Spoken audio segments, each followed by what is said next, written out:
Ok, pessoal? Então, terminamos sobre o erro, certo? Certo. O erro. Começar agora o dolo.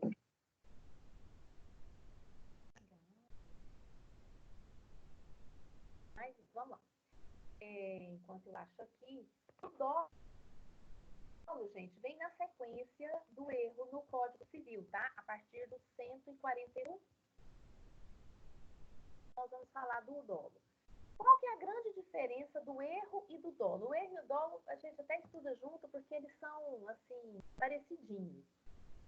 Quanto o erro, o agente, ele engana por si mesmo, a própria palavra diz, o dolo é intenção, né? Então, a vontade do agente induzir o outro ao erro. Então, é uma forma de erro, mas é uma indução ao erro, tá? Então, o dolo é quando a parte tem a motivação, tem a intenção de enganar, de levar o outro ao erro. Não é como o erro em que o próprio agente se engana sozinho. Ele não precisa da participação da outra parte. O dolo não. O dolo, a parte é levada ao erro. Então, vou achar aqui artigo 140.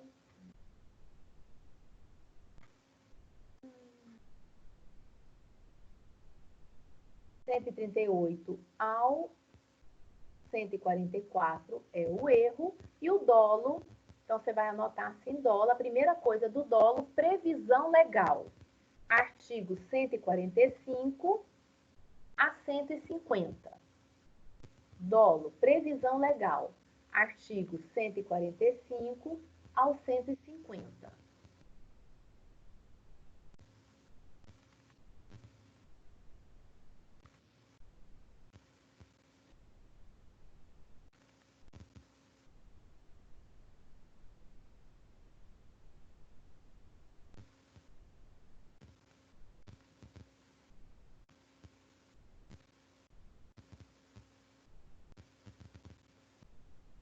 Achando aqui meu material para ditar para vocês sobre o dolo, tá? Porque é importante a gente falar sobre o dolo aqui.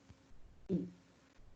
Então, anota conceito de dolo. Primeiro, você anotou a previsão legal do dolo, né? Que é do artigo 145 ao artigo 150 do Código Civil.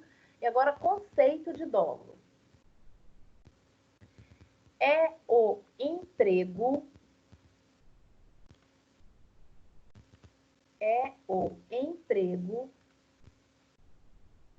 de um artifício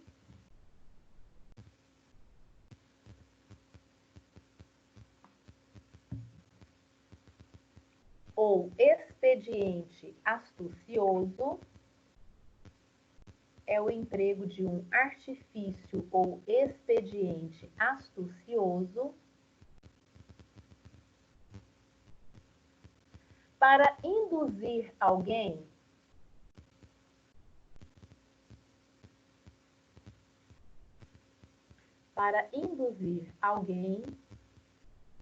à prática de um ato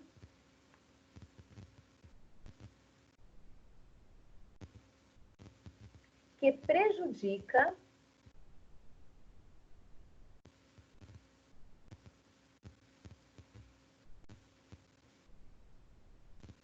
e aproveita ao autor, que prejudica e aproveita ao autor do dolo ou a terceiro.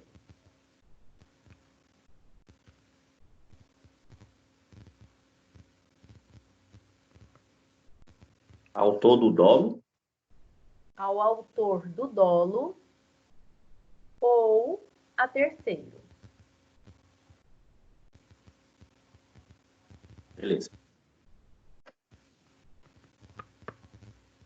Então, como o conceito do dolo está falando aí, então é a parte se utilizando de algum expediente astucioso, né, de alguma forma inebriosa, ilusória, ou às vezes até mentirosa, para induzir alguém à prática de um ato que vai prejudicar a parte, mas que vai aproveitar o autor do dolo. Ou a terceiro, às vezes nem é exatamente a pessoa, mas é uma pessoa que vai ser beneficiada com esse negócio jurídico doloso entre as partes. Então, olha só, como que isso pode acontecer? Vamos usar o meu exemplo lá do erro. Eu vou na loja e chego na loja e a vendedora vem, ou a dona da loja, alguém que vai fazer o negócio jurídico comigo. E aí eu falo das minhas intenções. Olha, eu gostaria de ter uma peça antiga que demonstrasse que eu sou uma pessoa culta. E aí a parte inebriosamente ou artificiosamente busca uma réplica e diz, olha isso aqui é uma peça original, uma peça que tem mais de 2.000 anos. Você pode ver o entalhe dela, é um entalhe que já está um pouco corroído pelo tempo. A base é de bronze, olha só, está até meio escurecida pela base ser de bronze. Então, me convenceu. Aquilo é dolo. Ou se não, eu estou com um relógio no pulso. A outra parte chega e fala assim, nossa, esse relógio seu é lindo, você me vende ele? Ah, eu vendo, mas ele é um relógio de ouro. Então, usei de artifício, de um expediente astucioso, para obter vantagem sobre a outra parte, tá? Isso, gente, é comprometer a vontade do negócio jurídico, é comprometer a vontade livre do negócio jurídico. Porque se a pessoa souber, se a pessoa souber do expediente astucioso, provavelmente o negócio jurídico não iria se concretizar, tá bom? O que é importante a gente anotar sobre o dolo? As espécies de dolo. Então, anota, espécies de dolo. Vocês anotaram o conceito, agora espécies.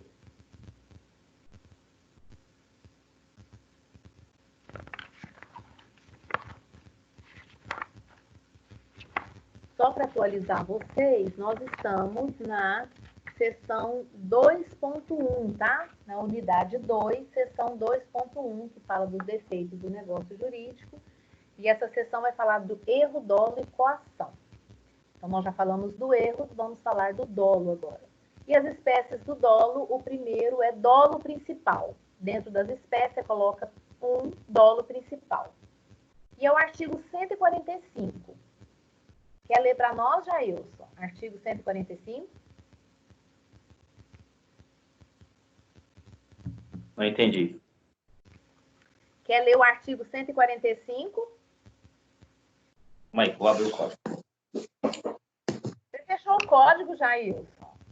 É porque a minha mesa de estudo é um pouco pequena, aí eu estou com um caderno, um notebook, um livro aberto, e agora o código. Tá certo, tô brincando, amigo. Beleza. 145. Artigo 145. São os negócios jurídicos anuláveis por dolo, quando este for a sua causa. Olha só, está falando do dolo principal. O negócio jurídico só será anulável por dolo quando o dolo for a essência do negócio jurídico, quando o dolo for em cima da essência do negócio jurídico. Não é a questão, vamos pensar lá no carro. Eu quero comprar o carro branco, mas aí a outra parte está me vendendo o carro branco perolizado, fala, não, mas esse carro é branco. Não, gente, é branco. Apesar dela ter usado lá de artifício, de alguma forma de argumento para me convencer, mas é branco o carro. Então, não dá para falar em dolo. Por quê? Porque não é a essência do negócio. Agora, é diferente. Eu não conheço o carro, tá? Não conheço carro nenhum. Nossa, eu sou uma pessoa super ignorante. Aí, e o novo Polo parece o Gol. Então, eu estou comprando um carro que é o novo Polo, na minha cabeça é o novo Polo, mas a pessoa está me vendendo o Gol. E tá, não, mas é a mesma coisa, tá escrito aqui, não, mas é a mesma coisa do novo Polo, é o Polo. Isso é a essência do negócio. Isso é a essência, porque aí mudou tudo. Aí mudou tudo. Então, Aí sim, dolo, aí vai ser anulável. Por quê? Porque este é a causa, é a essência do negócio. Então, esse é o dolo principal. Mas pode existir também o dolo acidental, que está lá no artigo 146. Então, o primeiro foi dolo principal, artigo 145. O segundo aí, a segunda espécie de dolo, você vai colocar dolo acidental. Artigo 146. E nós vamos ler o artigo 146 também.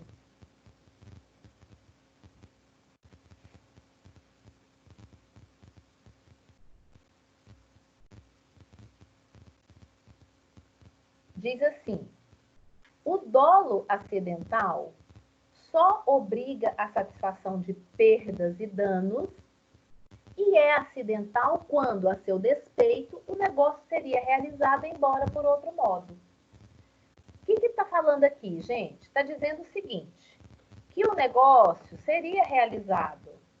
Tudo bem que a parte usou um pouco lá de artifícios astuciosos, mas de qualquer maneira eu queria fazer o negócio. E também o negócio acidental não vai gerar anulabilidade do negócio jurídico. Ele pode obrigar a perdas e danos. Então, como assim? Mas anular, não. Como assim? Vamos pensar que eu estou comprando, vamos voltar lá no carro, que eu estou comprando o carro e eu quero um Palio, tá? Eu quero um Palio. E eu gostaria que o Palio fosse de cor clara. Então, aí a pessoa vai me oferecer um Palio e me fala que o carro é cinza, mas na verdade o carro é prata. Então, tá vendo assim? Mas não, mas cinza e prata é a mesma coisa e tal. Então, não obriga a anulabilidade do negócio. Mas, se eu achar que ainda assim eu fui prejudicada, pode gerar perdas e danos. O que é isso? Indenização. Eu posso ser indenizada naquilo que for, que realmente, na prática, me prejudicar. Esse exemplo que eu estou dando não vai gerar isso. Mas pode acontecer algum exemplo de que o negócio não vai ser anulável, mas pode gerar indenização por conta dessa distorção na hora do negócio jurídico. Entenderam o que é o dolo acidental? O dolo principal vai gerar anulabilidade, mas o dolo acidental não gera anulabilidade, mas pode obrigar em perdas e danos. Perdas e danos é indenização. Ok, turma? Esse é o dolo, então, principal e o dolo acidental. Aí também tem uma outra categoria que não fala no código, mas eu quero citar para vocês. Então, coloca uma outra espécie aí, número 3, ou letra C, não sei como é que você está colocando.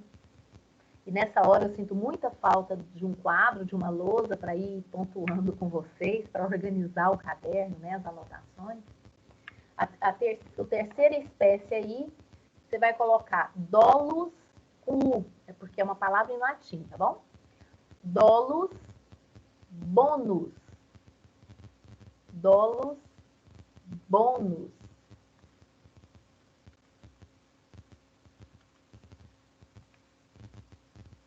O que é o dolus bonus, gente? O dolus bonus é aquele dolo que é tolerável, apesar de que a outra parte está se utilizando de artifícios enganosos, de ludibriar, mas a gravidade dele não é suficiente para viciar a manifestação da vontade. Como assim? Vamos pensar aqui num exemplo. Você está lá em casa, né? Está lá assistindo TV e aí passa aquela propaganda do Polishop. Aí passa aquele moço saradão, ou seja, aquela mulher super gostosa, em cima daquela coisa de ginástica que faz assim, sabe? Aquele negócio horroroso. E a pessoa está sorrindo e não está nem suando, mas está com o corpo perfeito. E aí a propaganda fala assim: 5 minutos de exercício por dia e você vai ter esse corpo, você vai ter esse shape. Apenas 5 minutos do seu dia você fazendo esse exercício. Gente, óbvio que não. Quem é tolo para acreditar nisso? Mas tem alguém que se deixa levar e compra. Não exatamente por causa disso, mas Isso pode ter influenciado na vontade, mas não é suficiente para anular o negócio, entende? Então, eu compro aquilo, faço 5 minutos de exercício durante uma semana, não tenho aquele corpo, vou anular o negócio jurídico. Tá vendo? Não é suficiente para anular o negócio jurídico. Por quê? Porque isso é o tipo do dolo tolerável. É o tipo do meio astucioso, é o tipo do argumento intencional doloso que é aceitável para esse tipo de negócio jurídico, tá? Então, anota assim do dolus bonus. É o dolo tolerável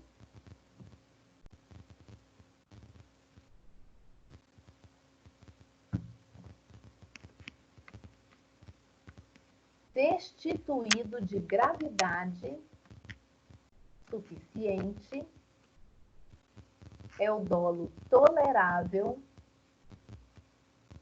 destituído de gravidade suficiente para viciar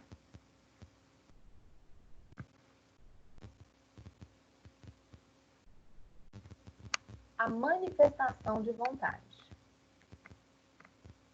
Destituído de gravidade suficiente para viciar a manifestação de vontade.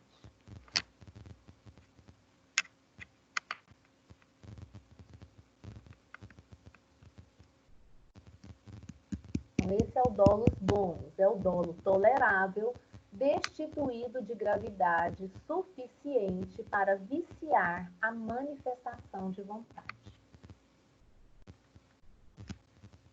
Na outra ponta do dolus bonus, nós temos o dolus malus. Mas o dolus malus é o mesmo que dolo principal, tá, gente? Então, se você quiser ir lá no ponto 1 das espécies de dolo, lá no dolo principal, você pode colocar entre parênteses dolus malus, uma palavra em latim, que é o dolo exercido com o propósito de prejudicar, de ludibriar, né? Não temos dúvidas sobre isso. Bom, outra espécie de dolo, que é importante a gente ver aqui, é o dolo positivo e dolo negativo. E o código vai falar do dolo positivo e negativo. Então, coloca dolo positivo e negativo, artigo 147.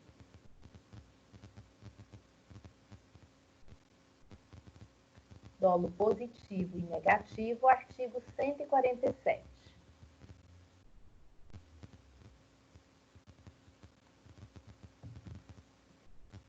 Vamos ler o artigo 147.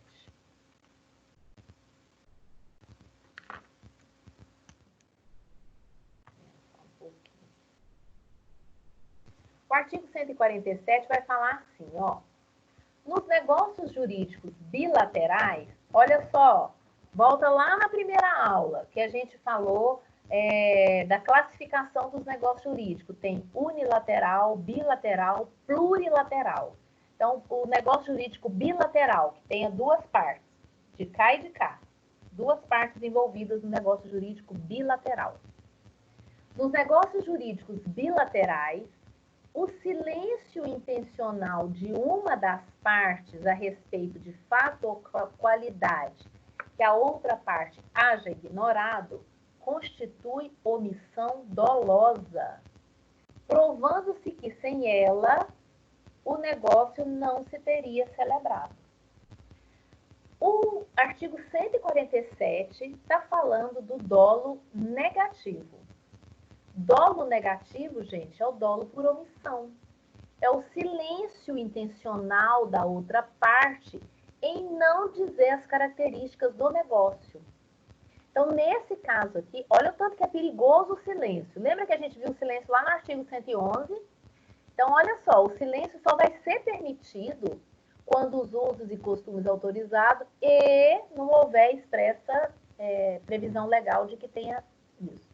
Agora, o silêncio, quando a parte silencia sobre uma característica do negócio que, se a outra soubesse dessa característica, não tivesse feito o negócio, isso chama de dolo negativo. Dolo por omissão, tá? Então, e esse dolo negativo, ou dolo por omissão, ele é anulável, ele anula o negócio jurídico. Então, o dolo positivo é aquele que tem a ação, em que a pessoa fala, argumenta, de alguma forma ela se expressa para convencer a outra a fazer o negócio. Agora, o dolo negativo é o contrário, é a omissão, é a parte se calar, é a parte não dizer sobre fato ou qualidade da coisa que, se tivesse falado, a outra não faria um negócio, tá bom? Então, isso é dolo negativo, é o artigo 147. Ficou entendido o artigo 147? Porque eu não tenho nada para ditar sobre ele, é só o próprio artigo mesmo.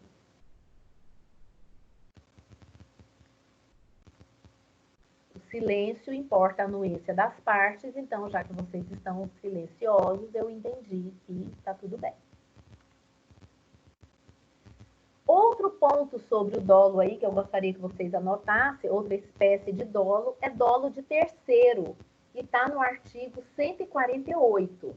Então, anota, dolo de terceiro, artigo 148.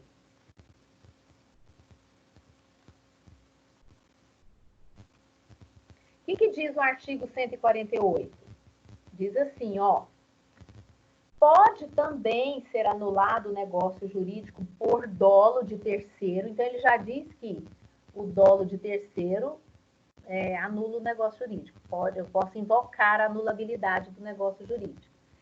Se a parte a quem aproveite dele tivesse ou devesse ter conhecimento, em caso contrário, ainda que subsista o negócio jurídico, o terceiro responderá por todas as perdas e danos da parte a quem ludibriou. O que é isso aqui, gente? Isso aqui está falando o seguinte.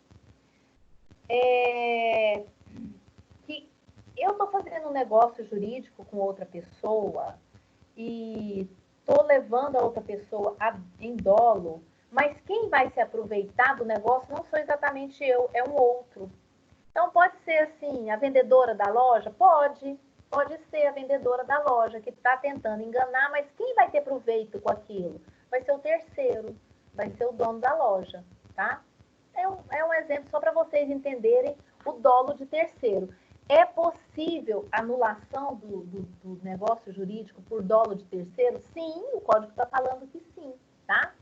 E aí o código está falando assim, mas às vezes o dono da loja não sabia, mas às vezes não sabia, mas devesse ter conhecimento.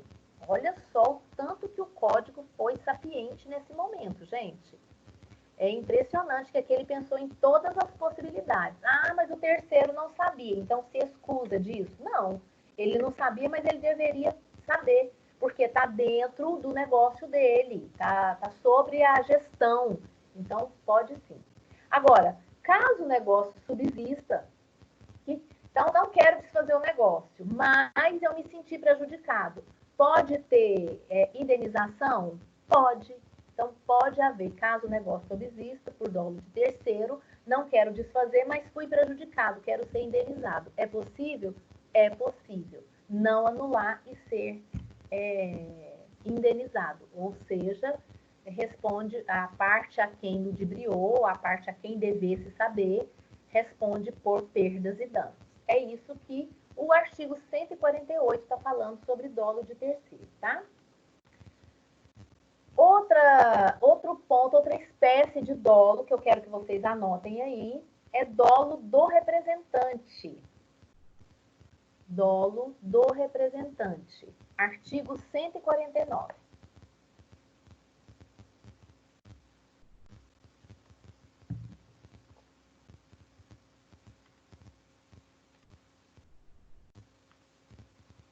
Dolo do representante. Artigo 149. Vamos lá para o artigo 149? Tem várias regras dentro de um artigo só, como tinha no 148, no 147. Vocês podem ver, então, que um artigo só compõe muitos regramentos. A gente tem que saber interpretar isso daí, tá? Vamos lá para o 149. Diz assim, o dolo do representante legal de uma das partes só obriga o representado a responder civilmente até a importância do proveito que que teve. Se, porém, começa outra regra agora, o dolo for do representante convencional, o representado poderá solidariamente com ele, solidariamente com ele por perdas e danos. Então, o que é importante? A primeira coisa que é importante aqui no dolo de representante, você anotar, que existem duas espécies, dois tipos de representação.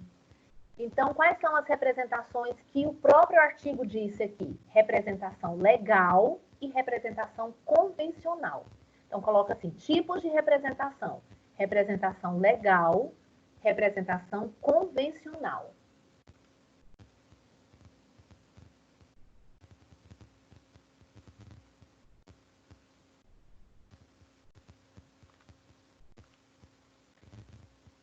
Aí o primeiro tipo, que está aí no começo do artigo 149, vai falar assim, o dolo de representação legal. Então, vai falar da primeira forma de representação que a gente enumerou. O dolo de representação legal de uma das partes só obriga o representado a responder civilmente até a importância do proveito que teve. Qual que é essa representação legal, gente? Essa representação legal é aquela em que a lei diz quem é o representante. Então, pode ser do tutor, pode ser do curador, principalmente do curador, tá? A representação legal, então, eu estou falando do curador. O curador pode ser aquele que é curador de relativamente incapazes, aqueles que são maiores e relativamente incapazes. Então, aquele representante fez um negócio, segundo a lei está dizendo aqui, deixa eu colocar. E teve dolo no negócio. O que acontece? O representante responde, mas o representado também, tá? Por quê, gente? Porque o representante está fazendo em nome do outro. Então, os dois, quem vai responder vai ser o representado, mas até o proveito que ele teve. Porque provavelmente ele teve proveito no negócio, certo? Para ele foi bom o negócio. Então, até o tanto que ele aproveitou do negócio, até o tanto que ele teve vantagem, é o que ele vai responder. Agora, já a representação convencional é aquela que as partes acordam entre si. Então, eu posso colocar uma pessoa para ser meu representante. Eu faço um mandato, né, de representação, uma procuração, e a pessoa vai me representar. Isso é que é representação convencional, quando as partes convencionam. Aí, o que fala? Que na representação convencional, os dois solidariamente vão responder por perdas e danos. Os dois vão responder por perdas e danos, tanto o representante quanto o representado na representação convencional. Já na legal, apenas o representado vai responder, mas vai responder só pela vantagem que ele teve. Ok? Então, dolo na representação está no artigo 149 e é exatamente o 149 vai falar das duas formas de responsabilidade do dolo quando for representação legal e representação convencional. E, por fim, o artigo 150 vai falar do dolo mútuo. Tem uma outra expressão, deixa eu ver se eu acho a outra. Dolo duplo. Tem uma outra expressão que fala que é quando as duas partes usam de dolo. Olha o que o artigo 150 fala. Se ambas as partes procederem com dolo, nenhuma pode alegá-lo para anular o negócio ou reclamar indenização. Então, se as duas partes espertinhas, uma está usando dolo, a outra também está usando dolo, nenhuma das partes pode alegar anulabilidade do negócio ou reclamar indenização. Fui prejudicado. Se as duas partes estão agindo com dolo, não há que se falar nem em anulabilidade do negócio, nem em indenização do negócio. Ok, turma?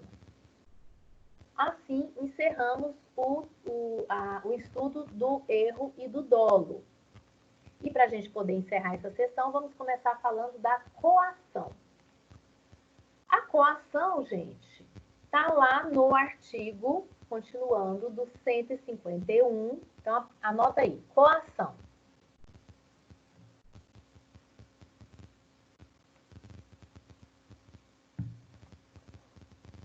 É do artigo 105, previsão legal, artigo 151 a 155.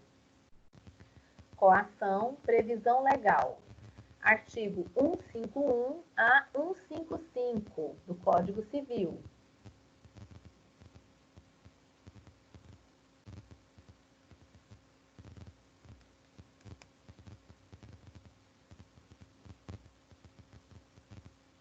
Olha só, o que é a coação, gente?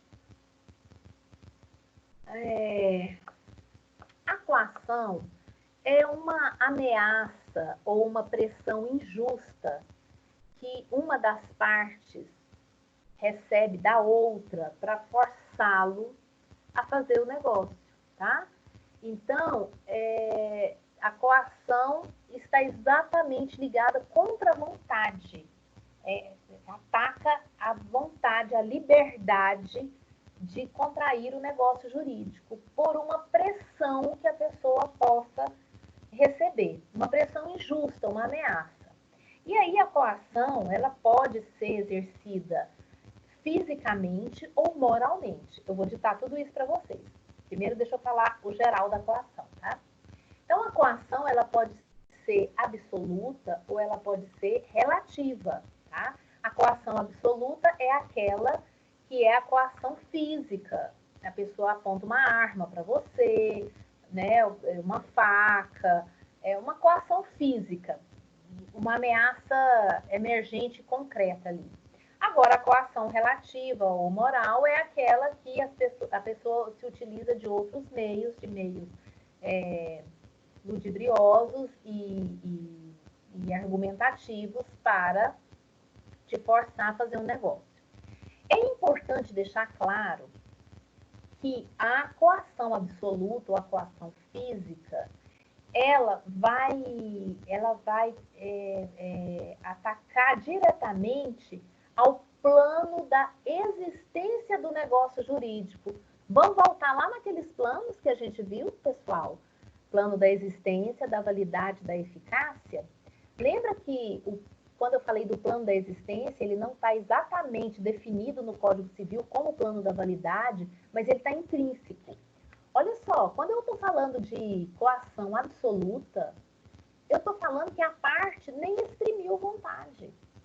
Então, se não tem nem vontade da parte, esse negócio jurídico ele é inexistente, ele não é inválido. Ele foi atacado, ele não foi atacado tanto na vontade, assim, na liberdade, porque a pessoa nem expressou a vontade. Ela não teve condição nem de expressar a liberdade ou a boa-fé na vontade dela. Ela nem tem vontade. Então, se ela nem tem vontade, o negócio jurídico é inexistente. Ele não é inválido. Então, a coação absoluta ou física, ele vai atacar o plano de existência do negócio jurídico. Enquanto a coação relativa ou moral, ele vai atacar, sim, a liberdade da pessoa. Vai mitigar, vai constranger a liberdade. Então, aí a gente está falando de requisitos de validade do negócio jurídico.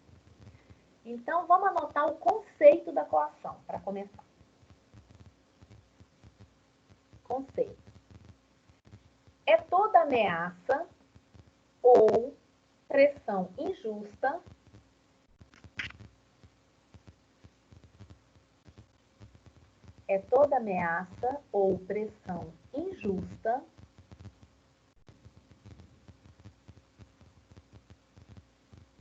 exercida sobre um indivíduo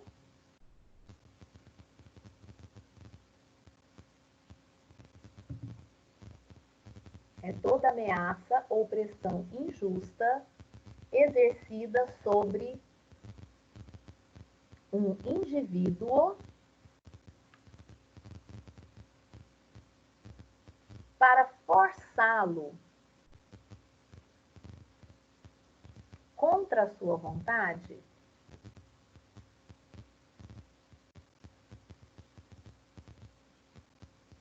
a praticar um ato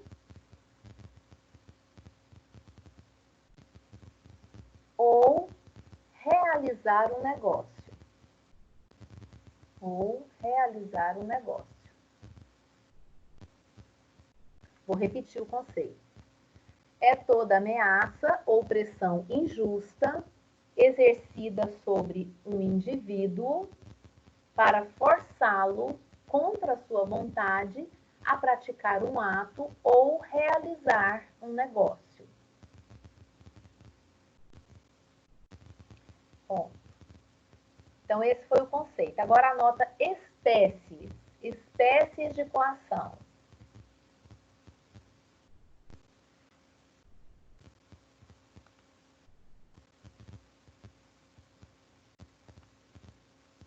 Espécies de coação. Coação absoluta ou física. Coação absoluta ou física.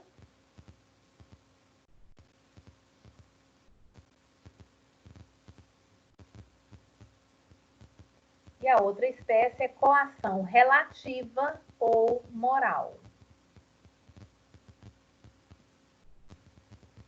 Coação absoluta ou física, ou coação relativa ou moral.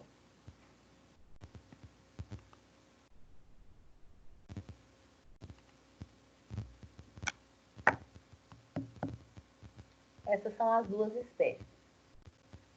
Anota outro ponto, requisitos para coação.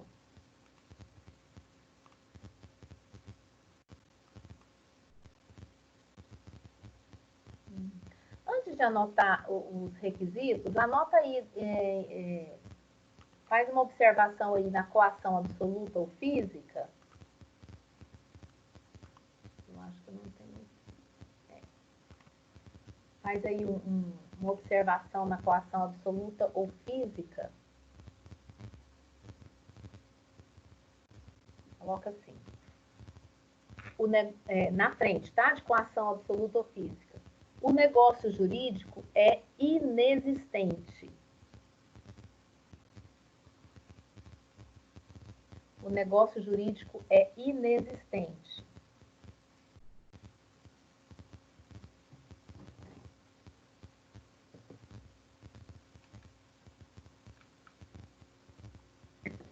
Pois está ausente o elemento vontade. Pois está ausente o elemento vontade.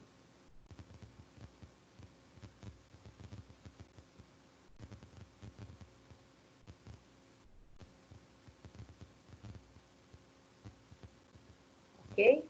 Então, a coação absoluta ou física, nem pode se dizer que o negócio jurídico existe, tá? Então, inexiste o negócio jurídico. Já a coação relativa ou moral, desde que atendidos os requisitos, ela pode ser anulada. Então, vamos para os requisitos da coação. Olha só, gente, os requisitos da coação, deixa eu colocar aqui no código. Vamos ler o 151, porque os requisitos da coação estão aqui dentro do 151. Diz assim, acompanha comigo a leitura. A coação para viciar a declaração da vontade há de ser tal que incuta ao paciente fundado temor de dano iminente e considerável à sua pessoa, à sua família ou aos seus bens. E aí o parágrafo único vai dizer assim: se disser respeito à pessoa não pertencente à família do paciente, o juiz, com base nas circunstâncias, decidirá se houve coação. Bom, vocês viram que o código trata como o sujeito da coação como paciente. Olha só que interessante, gente. Por que o sujeito da coação é paciente? Exatamente porque está se tratando de um defeito em que trata com a fragilidade do sujeito. Então, o sujeito que é vítima da coação, ele é paciente. Mas a primeira coisa, o primeiro requisito aqui que é importante para a coação para ser determinante para a coação é que a coação tem que ser a causa determinante do negócio jurídico, tá? Não é você fez o negócio e te coagiu só, sei lá, na cor do carro, não. Tem que ser, tanto é que fala, a coação para viciar a vontade tem que ser tal. Então, a coação tem que viciar a vontade. Então, primeiro requisito. Deve ser a causa determinante do negócio jurídico. Primeiro requisito, né? Vamos lá. Deve ser a causa determinante do negócio jurídico.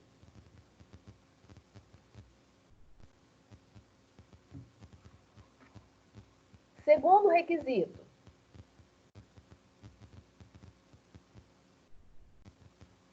Deve incutir na vítima um temor justificado.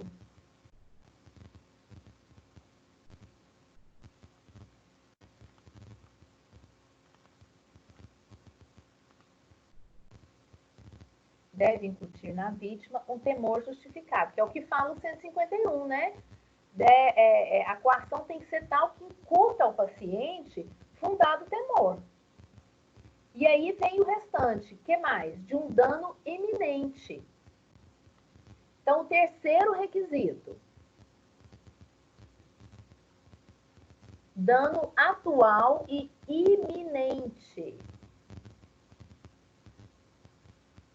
Dano atual e iminente.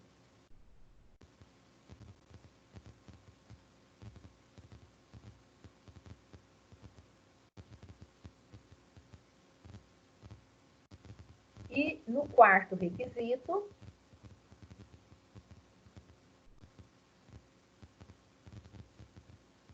deve constituir ameaça de prejuízo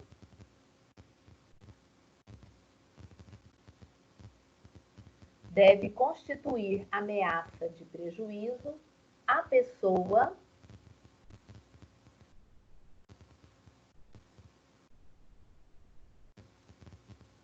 ou a bens da vítima.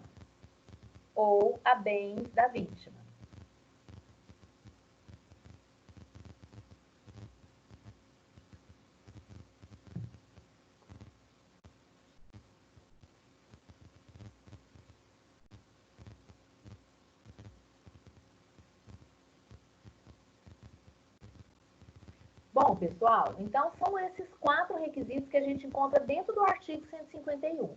Primeiro, a coação tem que ser determinante para que o negócio jurídico acontecesse. De outra forma, se não tivesse coação, o negócio não aconteceria. Então, a primeira coisa é ser determinante.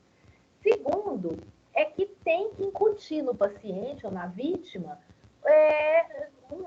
um temor justificável. Nossa, eu realmente estava com medo disso, por isso que eu fiz. Não é, senti um medinho. Não, eu só fiz aquilo porque eu não tive uma outra opção, tá?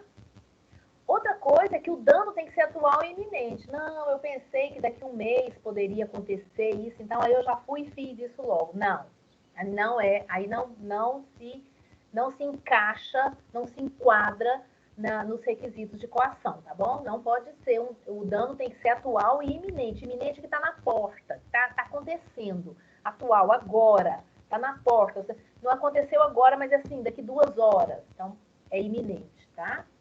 E também a quem? A própria pessoa ou a bens da pessoa. Se você não fizer, vou estraçalhar seu carro. Pode ser a bens da pessoa, vou quebrar as vidraças da sua casa. Pode ser a bem da pessoa ou de sua família.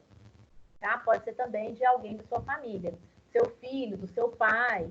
E aí o parágrafo único fala assim: se disser respeito à pessoa que não pertence à família, o juiz, com base nas circunstâncias, decidirá se houve coação. O que acontece, gente? Às vezes não é com gente especificamente da família, mas é com um padrinho, uma madrinha, um afilhado, um vizinho, é vizinho há 25 anos, você criou, vivia na sua casa, então pode ser considerado coação? O juiz vai verificar se pode, mas é possível sim, mas vai ficar de acordo com a verificação do juízo, tá? O que é importante você saber ainda da coação? É importante você saber da coação, gente, o que exclui a coação? Ah, não, peraí. Antes da gente falar da exclusão, outra coisa que vai ser levada em conta na hora de se verificar a coação, isso tudo eu estou falando em demanda judicial, tá? Porque aí o que acontece? Tudo isso que a gente está estudando é para quando você levar o negócio jurídico na justiça, numa demanda judicial, para pedir anulabilidade. Então, eu vou pedir anulabilidade baseada em erro, ou em dolo, ou em coação. Então, quais são os argumentos que eu tenho, os argumentos legais para pedir a anulabilidade do negócio sob coação? Então, são esses os argumentos, o que está no 151. E aí, o 152 ainda vai falar assim, que tem que se levar em conta o sexo, a idade, a condição, a saúde, o temperamento do paciente. Por quê? Olha só, se eu estou falando entre duas pessoas iguais, sei lá, dois jovens de 18 anos, dois jovens de 20 anos, que têm a mesma estatura, a mesma condição física, e aí ele me coagiu a fazer o negócio porque ia me dar uma surra. Dois iguais? Não, tem que se levar em conta isso. Agora eu estou falando de um jovem de 20 anos e de um senhor de 80. E esse jovem coagiu o senhor de 80, alegando que daria uma surra nele. Aí sim, eu levo em conta a idade, a condição, a saúde. Aí sim, gente, tá? Então, vai ser levado em conta isso também. O artigo 152 fala disso. Agora, outro ponto da coação. E agora sim eu quero que você anote aí outro ponto da coação. O que exclui a coação? O que exclui a coação? Artigo 153. Artigo 153 vai me dar duas regras que vão excluir a coação. Que eu não posso alegar coação se eu estiver dentro dessa regra do artigo 153. E o que o artigo 153 fala? Diz assim: não se considera coação a ameaça do exercício normal de um direito, nem o simples temor reverencial. Então, eu tenho aqui duas condições que não se encaixam na coação, que eu não posso alegar que eu estou sendo coagida se eu estiver no simples exercício normal de um direito ou de um temor reverencial. Vamos tentar exemplificar isso?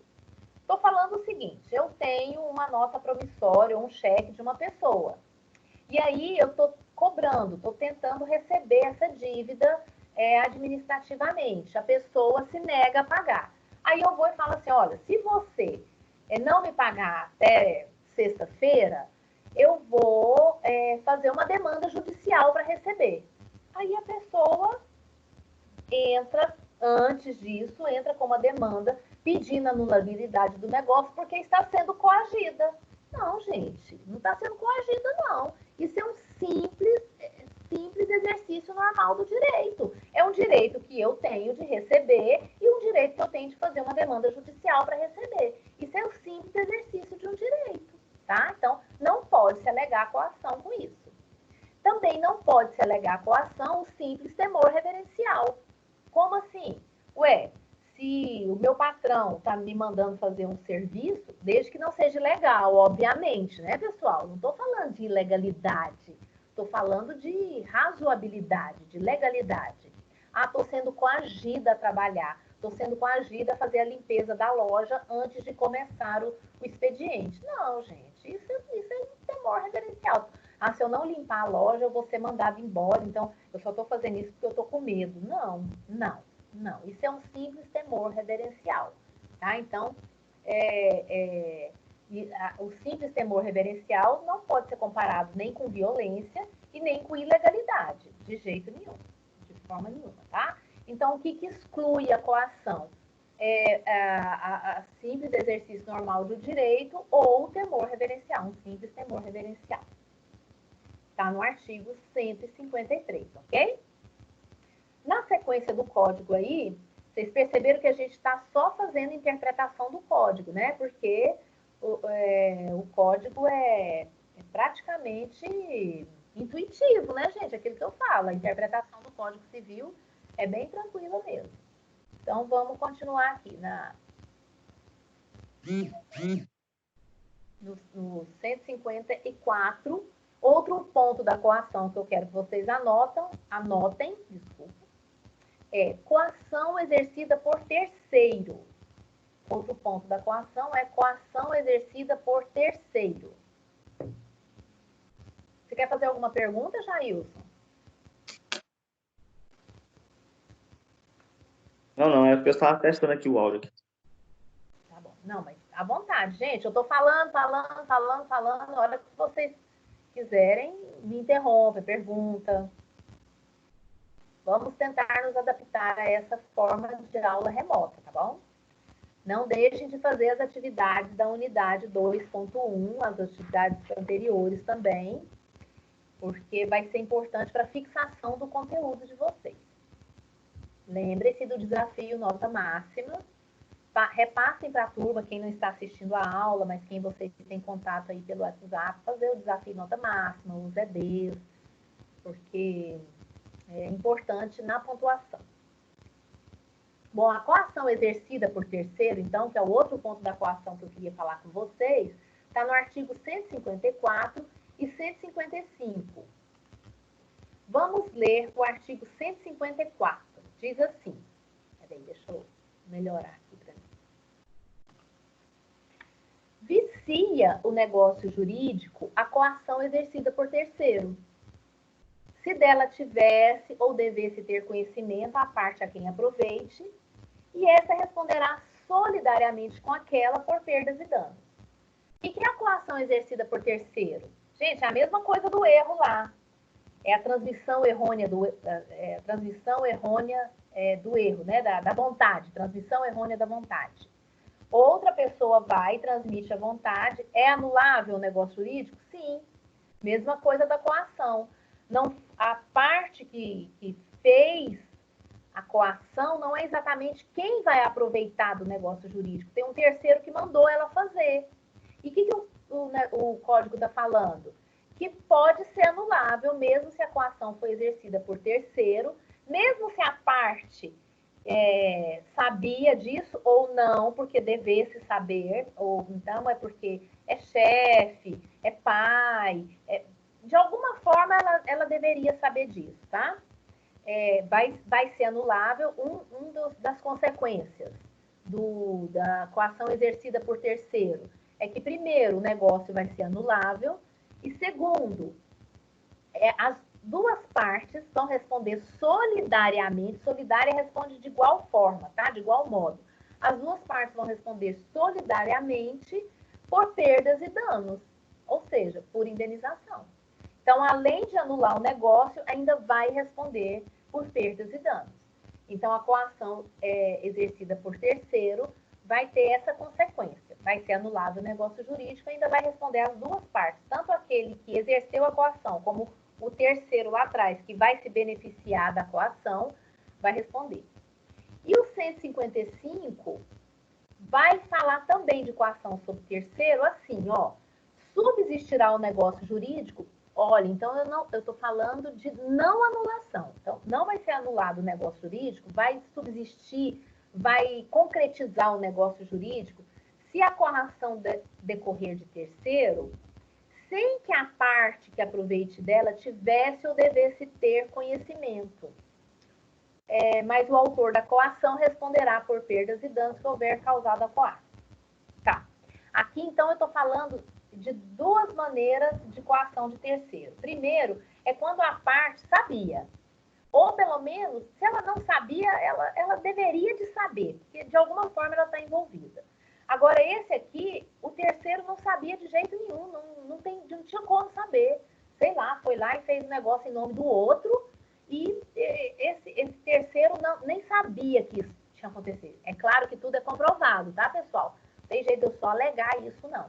E tudo em juízo. Tudo isso que eu estou falando, não é para você sair blá, blá, blá, falando isso, não. Isso aqui é para você usar dentro de uma questão, de uma peça mesmo, dentro de uma demanda judicial. Então, primeiro é quando o terceiro sabe ou deveria saber, de algum modo ele deveria saber. A segunda opção é quando o terceiro não sabe de jeito nenhum, não tem como ele saber que isso aconteceria. Então, esse terceiro não vai responder. Só aquele que fez a coação. Aquele que fez a coação, sim, responderá por perdas e danos. E esse negócio jurídico, esse que o terceiro não sabia, esse negócio jurídico vai continuar, ele não é anulável. A parte só vai ter direito à indenização. Ok, pessoal? Isso é coação exercida por terceiro. E aqui a gente encerra, então, a unidade 2.1, falando sobre erro, dolo e coação. E vimos sobre vícios do consentimento, vícios sociais, a diferença dos dois, e começamos o estudo dos vícios do consentimento. A próxima aula, que é a seção 2.2, nós vamos ver estado de perigo, lesão, simulação e fraude contra credor, que é, então, o final, completar o estudo dos vícios do consentimento e vícios sociais. Alguma pergunta? Tudo ok. Ok? Bom, então, quero agradecer vocês pela presença, muito obrigada. E não deixem de fazer as atividades e acessar o AVA mais uma vez, tá bom? Quarta-feira que vem, nos encontraremos novamente para mais uma aula remota. Ok, turma? Ok. Obrigada. Bom dia. Bom dia. Bom dia.